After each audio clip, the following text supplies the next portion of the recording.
สวัสดีครับผมชื่อเฉลิมพลใจสอนครับอยู่แผนก AME ในส่วนของ Tooling Development นะครับวันนี้ก็จะมาแนะนำเกี่ยวกับเครื่องพิมพ์3 มิติหรือ 3D Printing นะครับโดยจะพูดถึง3D Printing ที่ใช้เทคนิคในการขึ้นรูปแบบ Field Deposition Modeling นะครับหรือที่เรารู้จักกันเรียกสั้นๆง่ายๆว่า 3D Printing แบบ FDM นะครับซึ่งเจ้าตัว 3D Printing แบบ FDM เนี่ยจะถูกใช้งานกันค่อนข้างแพร่หลายนะครับเพราะว่าข้อดีของเขาคือราคาถูกใช้งานง่ายและมีระบบที่ไม่ซับซ้อนนะครับ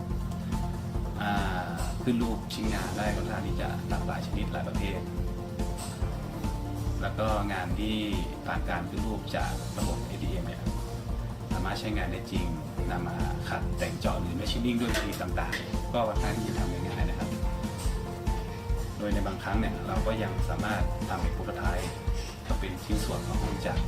ในการทดลองเซตอัพต่างๆก็ค่อนข้างที่จะสะดวกนะครับซึ่งวัสดุที่นิยมนำมาใช้กับ 3D Printing แบบ FDM ก็มีให้เลือกใช้งานค่อนข้างที่จะหลากหลายโดยที่นิยมใช้กันมีอยู่2ชนิดก็คือ ABS และ POA นะครับการทำงานของเขาก็คือก็จะมีความร้อนให้เส้นพลาสติกนะครับร้อนละลายแต่เป็นคงเหลวหลังจากนั้นก็จะถูกฉีดผ่านออกมาผ่านมาฉีดหรือลอสเซอร์นะครับก็ขึ้นรูปชิ้นงานในระนาบแกน XY นะครับขึ้นรูปในระนาบแกน XY หมายความว่า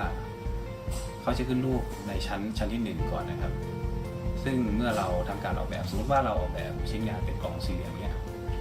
เขาจะตัด cross section หรือตัดภาพตัดขวางสมมติว่าตัดออกเป็น10 ส่วนเขาก็จะขึ้นงานในระนาบ XY ในชั้นที่1เป็นส่วนที่1เมื่อเขา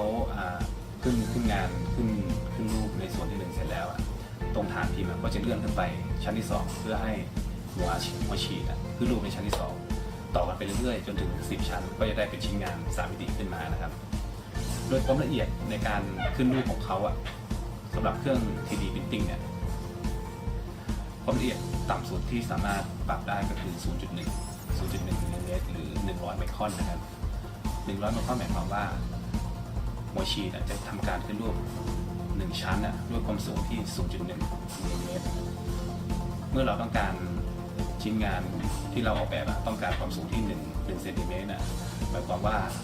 หัวฉีดของเจ้าเครื่อง 3D Printing FDM เนี่ยก็จะทำการขึ้นรูปจำนวน100 ชั้นไปได้ชิ้นงาน1 เซนติเมตรนะครับ ส่วนตัว 3D โมเดลที่เราทำการออกแบบเพื่อให้ 3D Printing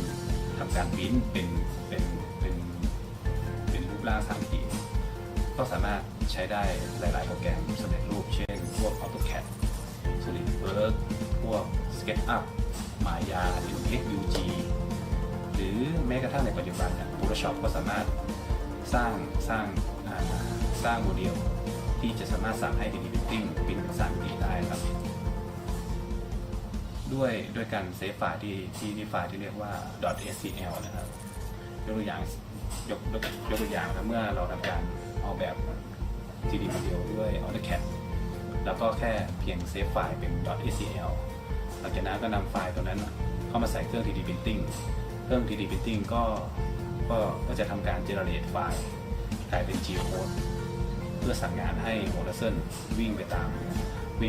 ามคำสั่ง G code ที่เขาได้สร้างจาก 3D โมเดลที่เราทำการออกแบบไว้หลักการก็คล้ายๆกับเครื่อง CNC ครับก็เป็นการทำงานเบื้องต้นของเครื่อง 3D Printing แบบ FDM นะครับหรือ Field Deposition Modeling นะครับ